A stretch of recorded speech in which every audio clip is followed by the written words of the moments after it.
Hi, my name is Carl Middleditch, and I was selected as a product tester on behalf of Product Testing UK for the HTC One M8 or Mate smartphone. Now, I found out I was going to be the tester for this on Monday the 2nd of February. I gave them my address details immediately, and the product arrived before lunchtime on Wednesday the 4th. It came via My Hermes and was delivered in excellent condition. Popped open the box and pulled out this little guy, which I thought was actually quite a quirky little box due to the beveled edges, which, although doesn't actually add anything to the product itself, it did catch my attention and may have done on a shelf edge as well. So I got out the phone and I noticed this little grey thing, which is a extra bit of grip and protection for the phone, as the only fault I can find with it is it's a little bit slidey, but more on that later. The next thing I found was this little guy. Now, anyone who's ever seen an iPhone will know what this is for. This is a key of sorts. I'm just going to demonstrate exactly how these work, because I haven't put my SD card in yet, so I know it's perfectly safe to do so. There you go.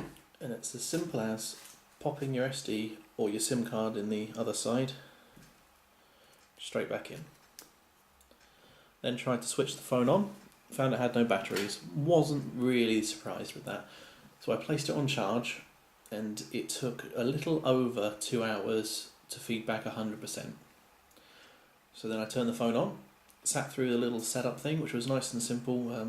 Because I have a Gmail account already, I was able to set up my Google account straight to the phone, and it actually began syncing up my contact information immediately as well, which saves me a lot of time. Then started the updates. As a lot of these phones have been sat on shelves for months in some cases, there was a lot of updates to come through. I think I had 5, maybe 6 updates, which brought me up to Lollipop, Android's newest operating system. At first, it did sort of set me back. I wasn't ready for the new OS. I hadn't looked into it enough. But after using it for a few minutes, really, I got used to it quite quickly. It's a lot easier to use than the last Android system I used, which was Ice Cream Sandwich, which was quite a while ago. And I've also just recently come off a Windows phone, which is very, very different. But it's nice to go back to the simplicity of the Android. It's a lot simpler. So I then went on with my usual. I made some phone calls to test the quality, and although I live in an area where the signal is more or less non-existent, the phone call quality itself was excellent. I could hear crystal clear, except for when it was breaking up, but that's because of the signal, not the phone. The next thing I really sort of thought about was reading my requirements. I found the weight of the phone is actually a lot less than things I have that are smaller. My old Lumia smartphone is actually heavier than this, and this only comes in at about 150 grams, I think it is, which is quite shocking considering its size. Messed around with the camera a little bit. I've taken a picture of a Smartie cookie even, quite close up, and it does take excellent close range pictures with very little focusing. My old phone has an excellent camera on it, but it does take time to take the shot. This phone can take shots after shots after shots very, very quickly, which is a nice bonus. It even has a rapid shot mode, which then lets you choose the best shots or whether you want to keep them all when it's done. With those shots, and the cookie in particular, I then went on and tried the photo editing. That was actually quite fun. There is a lot of different functions in there. To name a few, you've got the sort of colour films you can put over, so you can set it up as black and white or sepia, which I know people are quite fond of these days for their Facebook photos. I took a selfie with my son, and the internal camera is absolutely excellent. I think it's a dual 4 megapixel on the back and a single 2 megapixel on the front, which I know a lot of phones only use a 1.3 on the inside. Although that doesn't make much of a difference to the quality, it does, when you try and zoom in on the picture, pixelate. But not with the HTC. The quality of the internal camera is a lot higher than what I was expecting.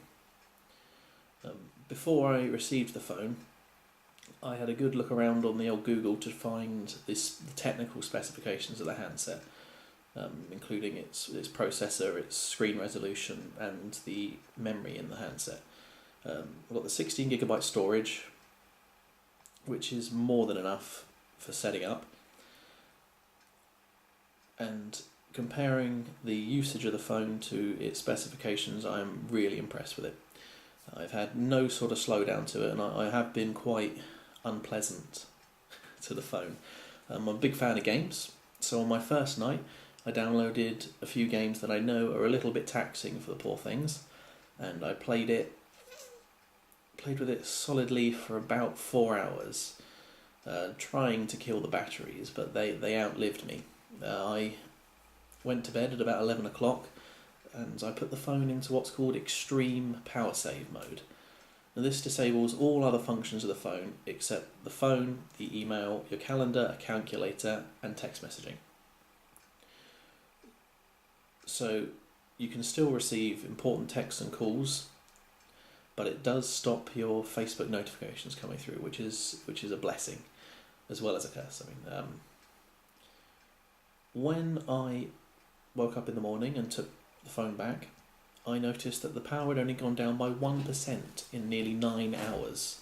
So this extreme power save mode is exactly that. It is quite simply excellent. So I decided to pose another test.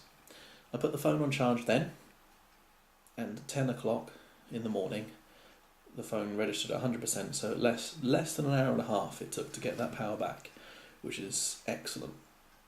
I unplugged the phone and I used it as I would use a phone normally. So I sent some emails, made some phone calls, text messages, and played some games. That night I returned it to extreme power save mode again, but I didn't put the phone on charge, just to see how long it would last. And I actually managed to get it to last with use till gone 10 o'clock the next day in the evening.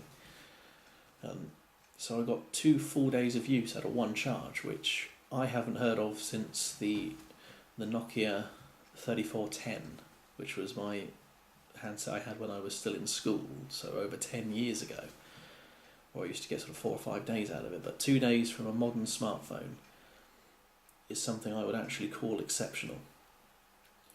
Now, I took this little guy off earlier because the only problem I've had with this phone is I found I had a soap in the shower moment. I lost my grip on the phone and I felt it falling. After I sort of realised I wasn't actually having a heart attack, it was just panic, I tried to grab the phone and it happened again. So eventually I got hold of it. That's when I had a better look at this guy.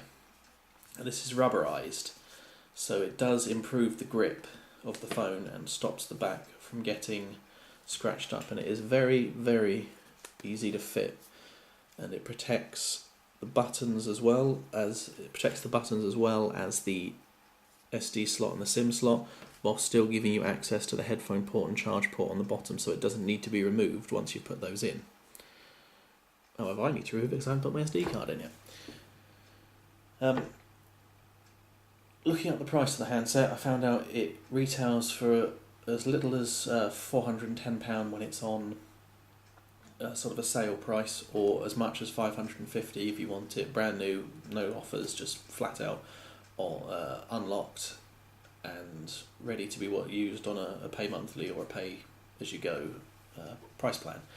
At first I thought it's a little bit high because it's, at the end of the day it is just a phone, it's not a computer.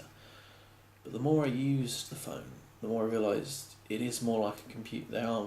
Especially this phone, is more like a computer than they ever have been. This little guy has a quad-core processor, so it runs 4 simultaneous processors, which leaves it to be quite fast. It has an extra setting I found for fast boot and fast shutdown. And in the olden days I remember putting my phone to boot and then having to go make a cup of tea before I could use the phone.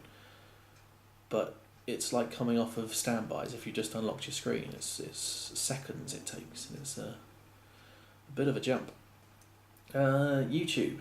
I tried watching a YouTube video on it and I put it up to the highest setting that particular video had, which was 720 dpi. And the phone displays at about 440. It was excellent. The sound quality was perfect. The external speakers on this guy are brilliant. And I then tried watching the video again with the earbuds in, and that's even better. The little earbuds that come with the phone, little white ones, are absolutely brilliant. They sit in your ear quite nicely, very comfortable.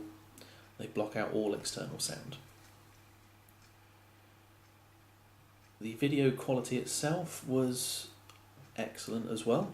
I'm really having a hard time being objective with the HTC One M8. I was purposely looking for things I didn't like and having more trouble doing that because I was enjoying the phone too much.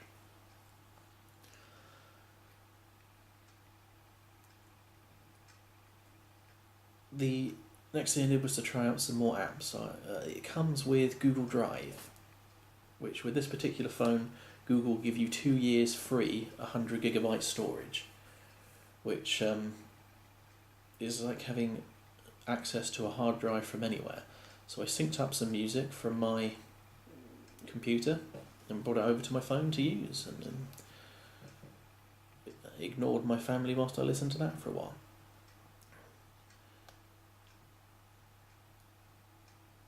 The next thing I did with the phone was to explore the security features. Now, originally I was using the facial recognition, but I found in low light situations I was just entering the PIN anyway, so I've turned that off and brought myself back to the PIN number. With the new Lollipop there's an extra little setting which I quite like called Smart Lock, which I've disabled again just because I have a tendency to leave my phone lying around, and we had some visitors.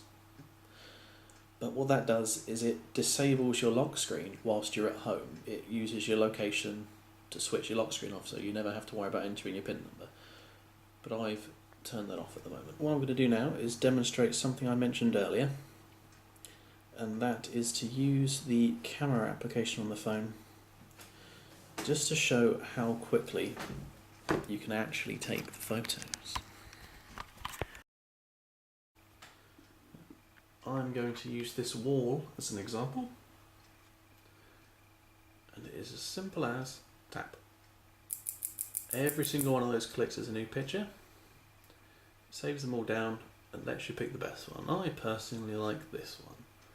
So you click best shot at the top here, and it says only your best shot will be saved, the rest will be shots in the burst mode will be deleted. Yeah, I'm okay with that.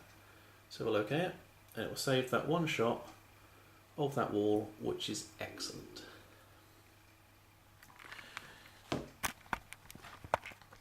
Now, my overall experience with the phone has left me wanting to stick with HTC again. They've done an excellent job. This model is their new flagship phone, and I can see why they've chosen it. Overall, I am giving the phone a 4.5 out of 5. I know a half vote is a cheat, but I didn't want to take a whole mark off for the negative point with the slippy thing. I know they've compensated for it with this guy, but it does mean that you do have to have a case with the phone just to give it that little extra bit of protection. Now, I'm personally going to get one of those wallet ones that comes over the screen because I am clumsy. So again, I will thank Product Testing UK for allowing me this opportunity, and I hope that HTC continue to make excellent products. Thank you very much.